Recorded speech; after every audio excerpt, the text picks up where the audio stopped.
끝이 없다. 끝이 없어. 너 장가 가면 뒷바라지 끝날 줄 알았는데 어쩜 이리도 끝이 없니?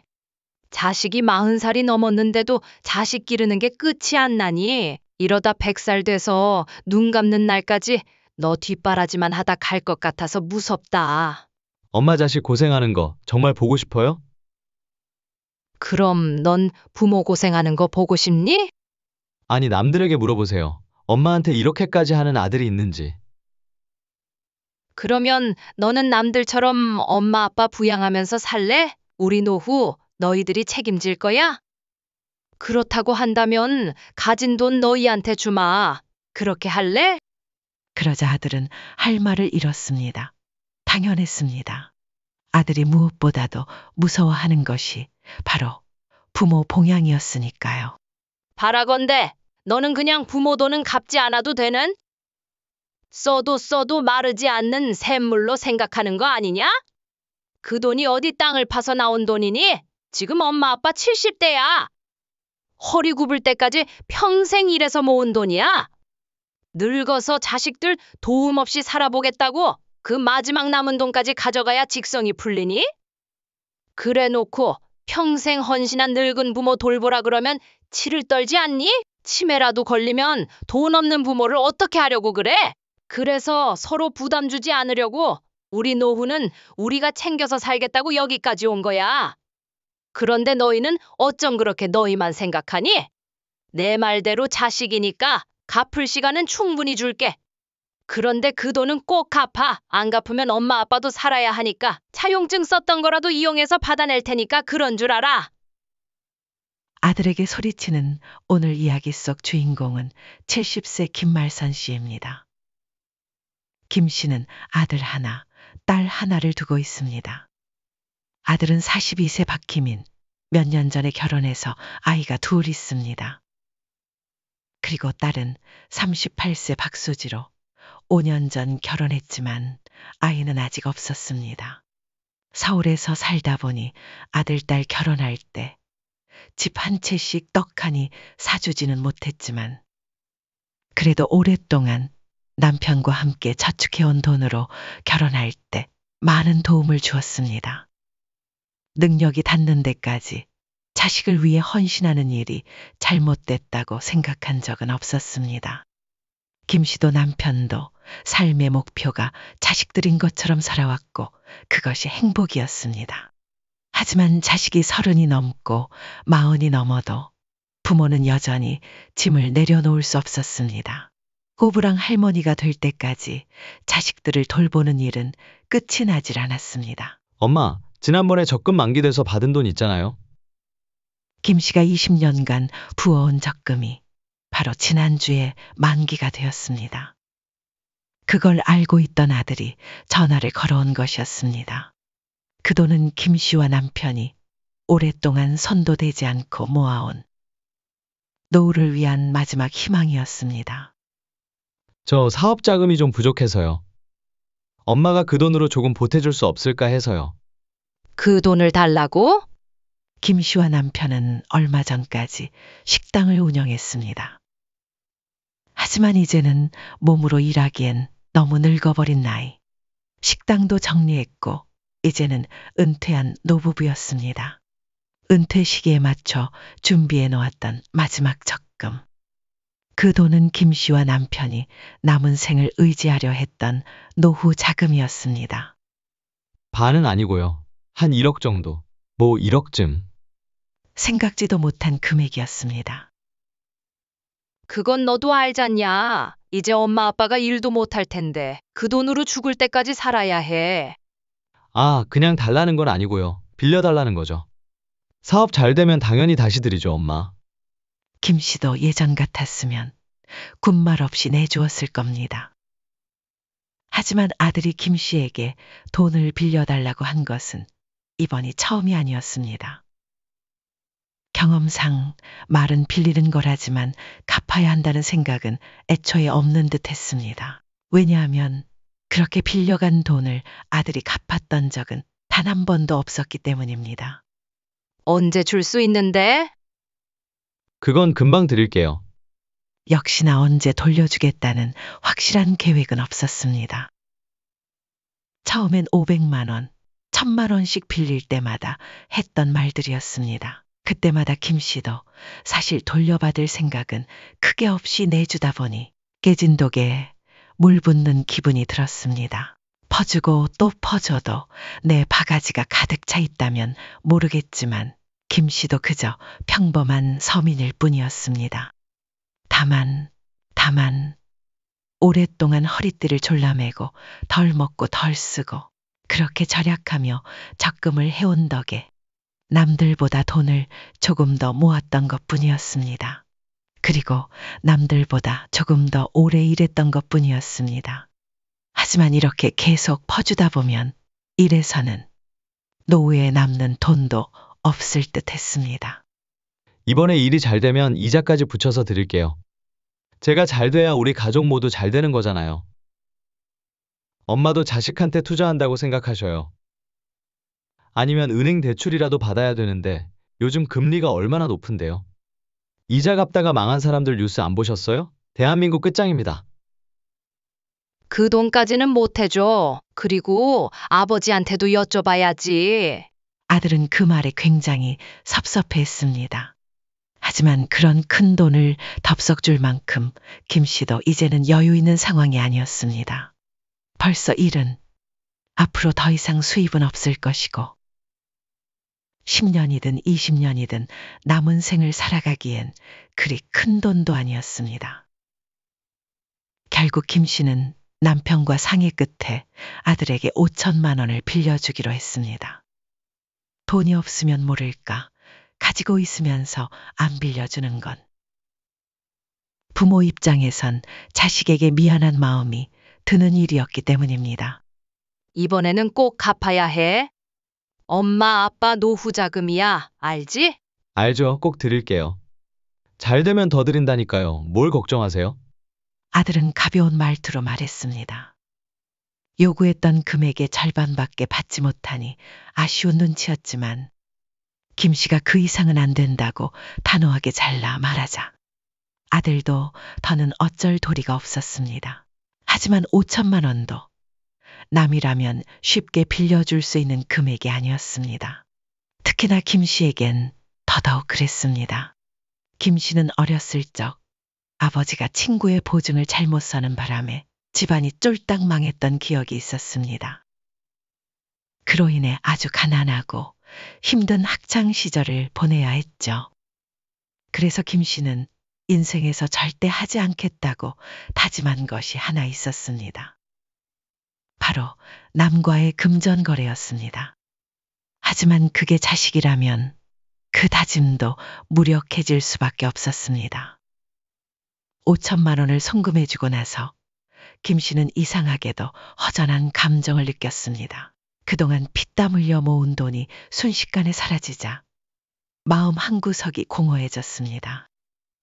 그건 단순히 돈이 사라진 빈자리 때문만은 아니었습니다. 자신의 인생이 무언가 비어있는 듯한 느낌이 들었습니다. 엄마, 내 엄마랑 어디 좀 다녀오게. 이틀만 애들 좀 봐주세요. 아들의 부탁에 김 씨는 아들 내외에 집에 와 있었습니다. 생각이 꼬리에 꼬리를 물었습니다. 아들이 어렵다 하긴 하지만 그래도 가끔 해외여행도 다니고 잘 먹고 잘 사는 모습이 눈에 밟혔습니다.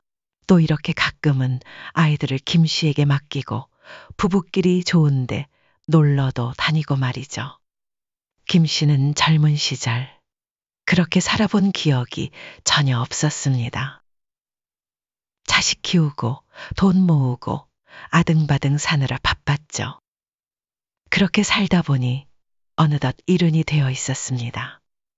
그리고 지금은 노후 자금까지 자식에게 털어주게 생겼으니 요즘 들어 생각이 많아질 수밖에 없었습니다. 그런 차에 딸에게서 전화가 왔습니다. 엄마, 집이야? 아니, 희민이네 집에 와 있어. 또 거기 갔어? 어디 좀 다녀온다 그래서. 또 놀러 갔지? 그래. 엄마는 언제까지 오빠 뒷바라지만 할 거야? 이번에 돈도 해줬다면서? 김 씨를 나무라는 딸이었습니다. 그렇다고 해서 자기에게도 돈을 달라고 따지는 건 아니었습니다. 그럼 어째 힘들다는데? 그게 진짜 힘든 줄 알아? 할 거 다 하고 잘 먹고 잘 살아. 엄마만 등골 빠지는 거지. 딸의 말을 들은 김 씨는 아무 말도 하지 못했습니다. 그게 요즘 김 씨를 깊은 생각에 빠뜨리는 부분이었기 때문입니다. 딸은 김 씨의 대답을 기다리지도 않고 말을 이어갔습니다. 저번에 만났는데 오빠랑 새언니가 그러더라고. 무슨 세금 얘기하면서 엄마 아빠가 미리 재산 좀 증여해줬으면 좋겠다고. 그래서 내가 그럼 엄마 아빠 돈을 다 받으면 오빠가 모시고 살아야 되는 거 아니냐니까. 그건 자식 없는 나보고 하라고 하더라. 자기는 자기 자식 키우기도 바쁘다고. 내리사랑 모르냐고. 그러니까 엄마도 적당히 퍼주고 좀 쓰면서 살아. 나도 엄마 아빠 도움받은 입장에서 이런 말 하긴 좀 그렇지만 솔직히 안 낳길 잘한 것 같아. 엄마 아빠처럼 내 삶 없이 산다면 나는 좀 슬플 것 같아. 딸의 말을 들으니 그동안 김 씨가 왜 그렇게 공허함을 느꼈는지 알 것도 같았습니다. 아들에게 돈을 보내면서도 망설여졌던 이유는 그 마음속 깊은 곳에서 아들의 진심을 어렴풋이 느끼고 있었기 때문이었을 겁니다. 돌려받을 수 없다는 걸 알면서도 돈을 보내는 김 씨. 그리고 돌려줄 생각 없이 그 돈을 받는 아들. 그 관계가 늘 반복되었고, 그래서 김 씨는 언제까지 이렇게 살아야 하는지 그 끝을 알 수 없었습니다. 이렇게 퍼주기만 하다가는 김 씨와 남편은 아무런 노후 대비도 없이 늙은 맨몸으로 세상에 내던져질 것만 같았습니다.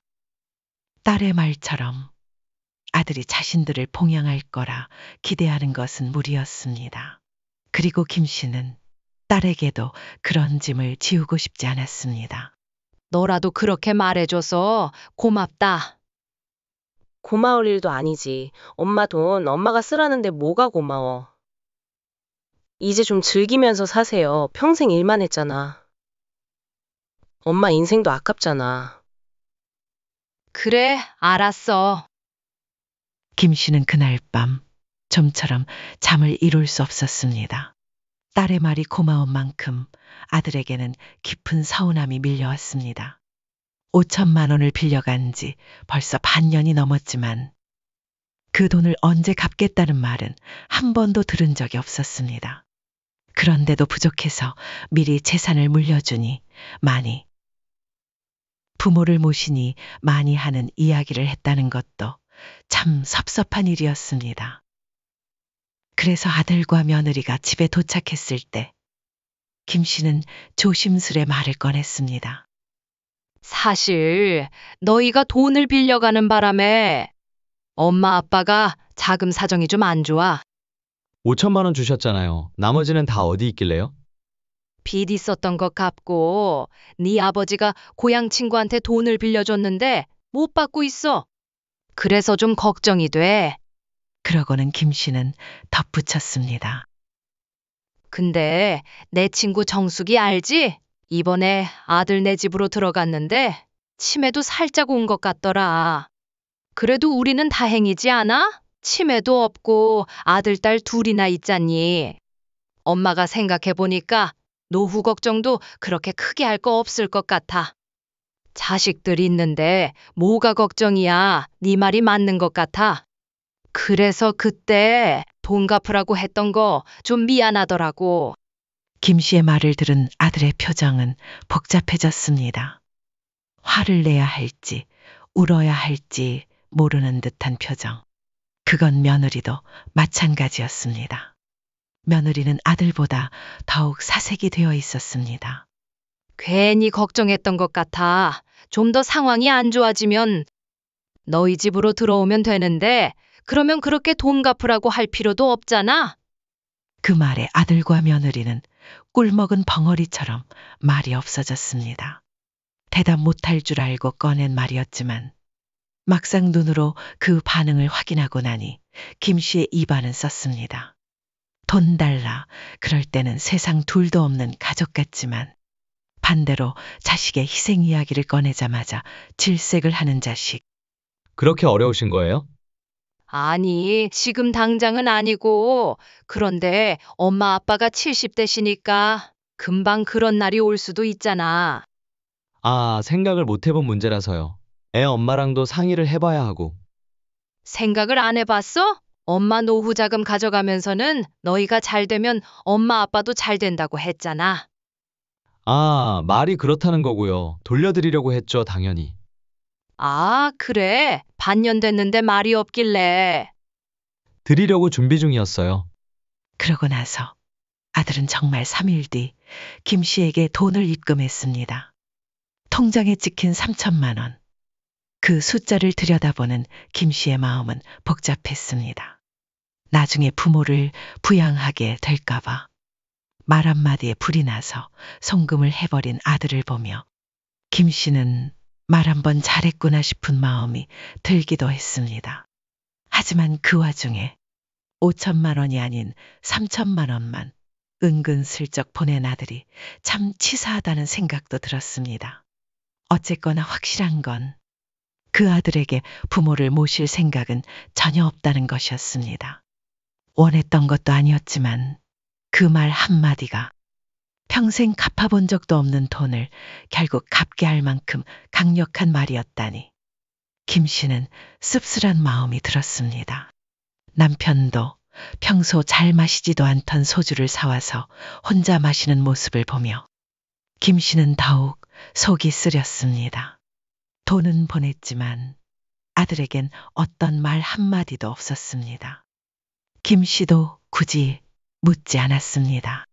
왜 이것만 보냈느냐? 왜 5천만 원 중 3천만 원만 보냈느냐? 따져 묻고 싶었지만 이미 준 돈을 다시 토해내라는 것도 스스로 보기에도 너무 치사한 짓 같았습니다. 그래, 이제 더는 주지 말자. 김 씨는 마음을 단단히 다잡았습니다. 하지만 몇 개월이 지나자 그때 그 일이 있었는지도 잊은 듯 아들에게서 또다시 연락이 왔습니다. 엄마, 아버지 오늘 시골 내려가셨다면서요? 그래, 내려가셨지. 그럼 오늘 저희 집에 오실래요? 너희 집에 왜? 너희 어디 가니? 당연히 또 아이들을 맡기려는 거겠거니 하고 묻자 아들은 그냥 같이 주말을 보내고 싶다고 말했습니다. 웬일인가 싶었습니다. 남편이 가끔 고향에 내려가긴 해도 그럴 때마다 아들이 김 씨를 부르거나 집으로 오라 한 적은 단 한 번도 없었기 때문입니다. 애엄마도 엄마한테 맛있는 거 해드린다고 하네요. 오신 김에 아버지 오실 때까지 주무시고 가시면 되죠. 주말에 저희도 일 없어요. 그래, 알았다. 김 씨는 그러마 대답했습니다. 한동안 연락이 없어서 손주들도 본 지 꽤 되었기에 손주들이 보고 싶은 마음도 컸던 김 씨였습니다. 김 씨는 전화를 끊고 어리둥절했습니다. 지난번에 덜 돌려줬던 돈 때문에 미안해서 그러나 그런 생각이 들기도 했습니다. 아들 집에 도착하자 정말로 며느리가 앞치마를 두르고 밥상을 차려놓고 기다리고 있었습니다. 아이고, 내가 호강을 다 하네. 맛있게 드세요. 김 씨는 기분이 좋았습니다. 손주들도 함께 둘러앉아 식사를 하는 모습에 마음이 따뜻해졌습니다.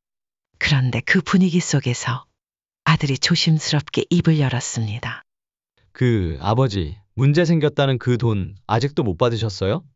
아, 그 돈, 그건?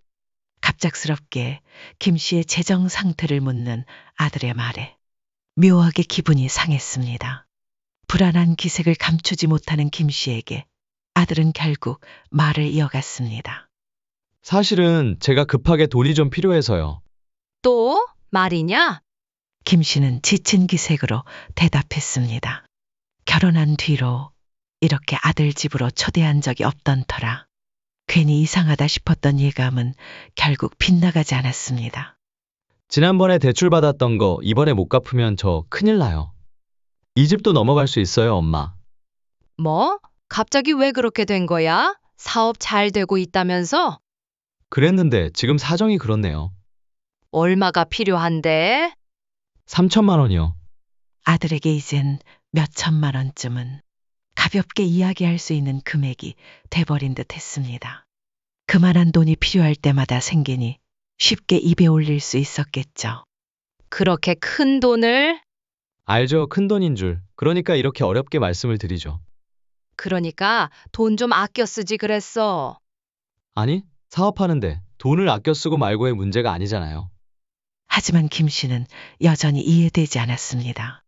주말마다 펑펑 돈 쓰고 놀러 다니는 걸 김 씨가 모르는 것도 아니었습니다. 그런데도 돈이 필요할 땐 사업이 어렵다는 이야기로 김 씨의 의심을 덮고 엄마는 이해 못한다는 말로 입을 막아버리는 아들. 하지만 김 씨가 사업에 대해 잘 모르는 것도 사실이었기에 뭐라 반박하지 못한 채 속만 끓였습니다. 그런데 그 옆에 있던 며느리가 갑자기 눈물을 흘리기 시작했습니다. 어머니, 좀 도와주세요. 저희가 빌려갔던 돈도 우리한테 정말 크고 중요한 돈인 거 알아요. 그래서 늘 감사하게 생각하고 있어요. 저희 너무 힘들어요. 애들도 키워야 하고. 김 씨는 한숨을 길게 내쉬었습니다. 이젠 애들까지 거론하니 매정하게 끊어내는 것도 쉽지 않았습니다. 생각 좀 해보마. 더 이상 밥맛도 나지 않아 숟가락을 내려놓았습니다. 알았어요. 생각 좀 해보세요, 엄마. 작은 방에 이불 깔아놨으니까 거기서 주무시고요. 정말 자고 가는 것이 맞는지 김 씨는 갈등이 되었습니다. 그때 며느리가 다시 말을 건넸습니다. 어머니, 돈 얘기는 우선 신경 쓰지 마시고요. 내일 애들이랑 같이 동물원도 가고 그렇게 즐겁게 주말 보내고 가세요. 김 씨는 고개를 끄덕였습니다. 하지만 자려고 이불을 덮고 누워서도 고민은 끝나지 않았습니다. 눈물까지 흘려가며 도와달라는 자식을 이대로 외면하는 것이 과연 부모로서 옳은 일인가? 내 배 아파 낳은 자식이었고 평생을 자식의 행복만을 바라며 살아온 삶이었습니다. 그 돈이 꼭 필요하다는데 정말 없어서 못 주면 몰라도 있으면서도 안 주는 건 너무 매정한 부모 같다는 생각이 들었습니다. 그렇게 한숨을 쉬며 뒤척이다가 결국 김 씨는 조용히 이불을 걷고 바람을 쐬러 밖으로 나왔습니다. 가슴이 답답해서 야밤에라도 산책을 해야 할 것 같았습니다. 동네를 한 바퀴 도는데 아파트 앞 편의점 벤치에 앉아있는 아들과 며느리가 눈에 들어왔습니다. 나가는 소리를 못 들은 걸 보니 자는 줄 알았던 모양이었습니다. 아이고, 쟤들도 답답하긴 한가 보다. 야심한 시각, 둘이 나와서 심각한 이야기를 나누고 있는 모습에 김 씨의 기분도 착잡해졌습니다. 그래서 갈팡질팡하던 마음이 조금은 기울었습니다. 그래, 돈 때문에 자식을 저버리는 부모가 되긴 싫다. 아들, 며느리가 잘 살아야 우리도 마음 편히 지낼 수 있는 거니까. 그렇게 조금씩 걸음을 옮기던 김 씨는 점점 가까워지는 거리 속에서 아들과 며느리의 대화를 듣게 되었습니다. 그러게, 처남은 왜 사고를 쳐서 그래? 미안해 어쩌겠어. 그렇게 돈 좀 빌려달라고 매달리는데. 내가 우리 집 담보로 대출 받자고 했잖아. 그러다 처남이 안 갚으면? 설마 안 갚기야 하겠어? 3천만 원이 적은 돈이야? 그 돈이 나중에 안 생기면 어떡해? 그래서 어머니한테 빌려달라 한 거야? 엄마는 목돈 있으니까 우리보다 사정 낫지. 그리고 돈 쓸 일도 별로 없으시잖아. 처남이 돈 갚으면 다시 드리면 되지. 내 동생이 돈 못 갚으면 우리 돈으로 갚아야 해? 그건 아니지. 그건 그때 가서 엄마한테 잘 말씀드리면 돼. 설마 자식한테 그 돈 받아내려고 쫓아오시겠어? 아들과 며느리의 어처구니 없는 대화. 그 한순간에 김 씨는 자식을 짠하게 여기고 도와주려 했던 자신이 참 미련스럽게 느껴졌습니다. 김 씨는 그 자리에서 아들과 며느리에게 쏘아붙이려 한 발 내디뎠다가 결국 발걸음을 멈추고 물러섰습니다. 이렇게 뭐라고 해봤자, 당장 자식과 등 돌려봤자 김 씨에게 남는 건 아무것도 없었습니다. 그래서 김 씨는 조용히 발걸음을 돌렸습니다. 그리고 다시 아들의 집으로 돌아갔죠. 잠은 여전히 오지 않았고 김 씨는 눈을 감은 채 뒤척이다가 30분쯤 지나자 생긴 일이라며 집으로 돌아가겠다고 말했습니다. 집으로 떠나기 전 김 씨는 아들에게 조용히 말을 꺼냈습니다. 희민아, 네가 말한 그 돈 빌려주마. 네?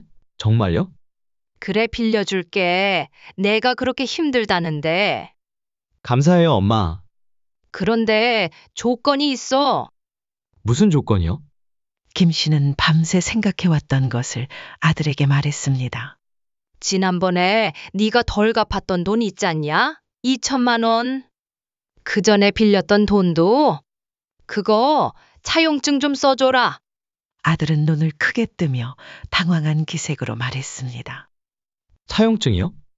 그래, 그래야 앞으로도 돈을 빌려줄 것 아니니. 아들과 며느리는 서로를 어리둥절하게 쳐다보았습니다. 차용증이라는 단어는 이들에게 너무 낯설고 생소하게 들렸습니다.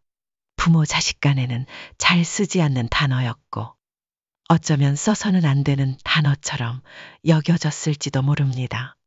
차용증 쓰면 네가 빌려달라는 돈 얼마든지 빌려주마.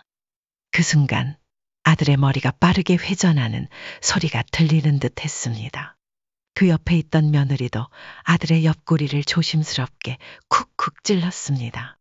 아마도 김 씨가 어떤 마음으로 이 말을 꺼냈는지는 전혀 모른 채 앞으로 받아야 할 돈만 떠올리고 있었겠죠. 알겠어요. 써드릴게요. 김 씨는 아들이 그렇게 대답할 줄 알고 있었습니다. 그리고 그 약속을 끝까지 지킬 생각이 없을 것이라는 것도 이미 알고 있었죠. 그래서 그날 아들과 김 씨는 기억을 더듬으며 그동안 아들이 사업 자금이라는 명목으로 가져간 모든 돈에 대해 차용증을 작성하기 시작했습니다. 3천만 원도 차용증을 쓰고 나서야 김 씨는 송금해 주었습니다. 그러자 아들과 며느리는 무척 기뻐 보였습니다. 감사해요, 엄마. 정말 잘 쓰고. 2달 뒤에 꼭 갚을게요. 그래, 김 씨는 조용히 집으로 돌아왔습니다. 하지만 돌아와서도 마음 한켠에 자리 잡은 괴로움은 좀처럼 가시지 않았습니다. 차용증에 적힌 금액들을 다 합쳐보니 2억이 훌쩍 넘었습니다. 그것도 기억나는 큰 금액만 줄인 것이 이 정도였습니다. 그동안 평생 뼈 빠지게 일하고 살았는데도 풍족하게 살아본 적이 없었던 이유가 이렇게 크고 깊게 새고 있던 구멍이 있었기 때문이었습니다. 김 씨는 다시금 인생의 의미를 되새기게 되었습니다. 남편도 그 이야기를 듣고는 함께 괴로워했습니다. 김 씨만큼이나 남편 역시 자식에게 헌신하며 살아온 세월이었으니까요. 부부의 삶은 마치 없었던 것처럼 지나가 버렸습니다. 그리고 약속한 2달이 지났을 때 김 씨는 아들에게 전화를 걸었습니다. 희민아, 네, 엄마. 웬일이세요? 지난번에 빌려갔던 3천만 원 갚을 때 됐잖니. 그러자 아들은 놀란 듯 말했습니다. 벌써 그렇게 됐어요? 아, 그거 조금만 밀어주세요. 아직 자금 사정이 좀 어려워서요. 김 씨는 역시나 하는 마음에 또 한 번 깊은 실망을 느꼈습니다. 밀어줄 수는 없어. 밀어줄 수 없으시다고요? 그래, 이번에 그 돈으로 내 아빠랑 제주도 여행 가기로 했어. 여행이요? 아, 그럼 그 여행 갈 돈은 제가 드릴게요. 아니야, 제주도 여행 갔다 오면 또 울릉도 여행도 갈 거고, 울릉도 갔다 오면 못 가본 부산도 가볼 거야. 그러니까 그 돈은 이제 줬으면 한다. 여행 가려고 그 돈을 당장 내놓으라는 거예요? 여행 때문에 그렇게 큰 돈이 전부 필요한 건 아니잖아요. 엄마 아빠가 여행을 가든 안 가든 그 돈은 네가 돌려줘야 하지 않니? 그 말을 들은 아들은 마치 믿을 수 없다는 듯 말했습니다. 그걸 진짜로 갚으라고요? 아들의 말은 참으로 황당했습니다. 그럼 가짜로 갚는 것도 있니? 아니, 빚쟁이도 아닌데 이렇게까지 내놓으라고 닥달을 하세요? 빚쟁이? 내가 그때 돈 빌려가면서 꼭 갚겠다고 분명히 얘기하지 않았어? 그러자 아들은 조금 말투를 누그러뜨리며 말했습니다. 그건 그래도요. 그러면 빌려준 게 아니라 아들한테 투자한 거라고 생각하시면 되잖아요. 이제 아들은 김 씨의 기대조차 배제하고 있었습니다. 평생을 아끼고 저축하며 살아온 삶의 끝이 이렇게 투자라는 이름으로 무시당할 줄은 몰랐습니다. 자식에게 투자만 하다가 그렇게 인생이 끝나가는 것 같았습니다. 그렇게 살아온 자신의 삶이 갑자기 무의미하게 느껴졌습니다. 엄마랑 아빠도 이제는 좀 편하게 늙고 싶어. 조금이라도 더 건강할 때 여행도 좀 다니고 그러고 살고 싶어. 자꾸 여행하시는데 여행이 먼저예요? 자식 잘 되는 게 먼저예요? 한두 번 도와줘서 끝날 일이었다면 김 씨도 그러려니 했을 것입니다. 하지만 실제로 아들에게 퍼주었던 게 한두 번이 아니었습니다. 정말이지. 끝이 없다. 끝이 없어. 너 장가 가면 뒷바라지 끝날 줄 알았는데 어쩜 이러니? 자식이 40이 넘었는데도 자식 기르는 게 끝이 안 나니. 이러다 100살 돼서 눈 감는 큰 날까지 너 뒷바라지만 하다가 갈 것 같아서 무섭다. 엄마는 자식 고생하는 거 보고 싶어요? 그럼 넌 부모 고생하는 거 보고 싶니? 김 씨의 말에 아들은 답답하다는 듯 가슴을 쳤습니다. 아니, 남들에게 물어보세요. 엄마, 자식한테 이렇게까지 하는 부모가 있는지. 그러면 너는 남들처럼 엄마 아빠 부양하면서 살래? 우리 노후 너희들이 책임질 거야? 그렇다고 한다면 가진 돈 너희한테 다 주마. 그렇게 할래? 그러자 아들은 또다시 할 말을 잃었습니다. 당연했습니다. 아들이 무엇보다 무서워하는 것이 바로 부모 봉양이었으니 말이죠. 거 봐라. 너는 그냥 부모 돈은 갚지 않고 써도 되는 마르지 않는 샘물로 생각하는 거 아니냐? 그 돈이 땅 파서 나온 돈이니? 지금 엄마 아빠 70대야. 허리 굽을 때까지 평생 일해서 모은 돈이야. 늙어서 자식들 도움 없이 살아보겠다는데 그 돈까지 가져가야 직성이 풀리니? 그래 놓고 평생 헌신한 늙은 부모 돌보라 그러면 치를 떨지 않니? 치매라도 걸리면 돈 없는 부모를 어떻게 하려고 그래?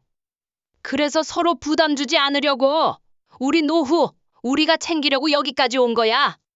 그런데 너희는 어쩜 그렇게 너희만 생각하니? 내 말대로 자식이니까 갚을 시간은 충분히 주마. 그런데 그 돈은 꼭 갚아야 해. 안 갚으면 엄마 아빠도 살아야 하니 차용증 이용해서 받아낼 테니까 마이너스 그런 줄 알아라. 그럼 법적으로도 받아내겠다는 말씀이세요? 정말 너무하시네요. 이 순간에도 엄마를 원망하기 바쁜 아들의 태도에 김 씨는 더는 할 말이 없다고 느꼈습니다. 아니, 엄마, 자식이 좀 잘 살아보려고 아등바등 하는 건데 그게 그렇게 싫으세요? 저희가 잘 되면 엄마 아빠를 외면하겠냐고요? 잘 살아보려고 정말 필요한 돈까지 엄마한테 받아간 거잖아요. 아들은 당황한 눈치였습니다. 하지만 더 이상 말을 이어봤자 부모 자식 간의 정만 더 상할 것 같았습니다. 이만 끊자. 엄마, 김 씨는 전화를 끊었습니다. 그리고 얼마 뒤 아들은 3천만 원을 송금해 왔습니다. 그리고 아들은 죄송하다는 문자 메시지도 보냈습니다. 천천히 갚겠다는 말도 덧붙였죠. 차용증을 쓰기 전에는 나 몰라라 하더니 법이 무서웠는지 아니면 부모라는 이름의 이자 없는 은행을 앞으로는 이용할 수 없을까봐 무서웠는지 김 씨는 마음이 한편으론 후련하기도 했지만 서글픈 마음이 훨씬 더 컸습니다. 김 씨는 아들과 딸에게 무엇이든 좋은 것만 주고 싶었고 가진 걸 모두 주어도 아깝지 않았습니다. 하지만 부모이기 때문에 모든 것을 자식에게 주고 스스로는 초라한 삶을 살아야 하는 것이 과연 옳은 일인지, 늙어서 최소한의 존엄조차 지키지 못하고 자식들에게 외면당하는 부모들의 이야기를 들을 때면 김 씨의 가슴은 남의 일이 아닌 듯 미어졌습니다. 주변 사람들은 김 씨의 이야기를 듣고 잘했다고 말했지만 그렇다고 기쁜 마음이 들지는 않았습니다. 앞으로 아들이 길거리에 나앉게 된다 해도 그 돈을 꼭 끝까지 받아내야겠다는 생각은 아니었습니다. 그저 아들도 조금쯤은 부모의 마음을 생각해 주었으면 하는 바람이 클 뿐이었습니다. 부모의 돈도 소중히 여기고 무엇보다 부모의 삶 자체도 소중히 여길 수 있는 그런 자식이 되길 바랐습니다. 김말선 할머니의 사연은 여기까지입니다. 평생을 아들 뒷바라지하며 살아왔건만 정작 늙어서 돌아오는 건 무관심과 당연한 요구뿐이었습니다. 부모의 사랑을 투자라고 말하는 아들, 여러분은 어떻게 생각하시나요? 차용증 하나가 그동안 묵묵히 참고 살아온 김 씨의 마음을 어쩌면 가장 또렷하게 보여준 건 아닐까요? 김 씨의 대처가 속 시원했다면 댓글로 응원 한마디 남겨주세요. 혹시 여러분이라면 어떤 방식으로 대응하셨을지도 궁금합니다. 재미있게 들으셨다면 구독과 좋아요 잊지 마시고요. 다음 이야기에서도 삶의 진실한 이야기로 다시 찾아뵙겠습니다. 감사합니다.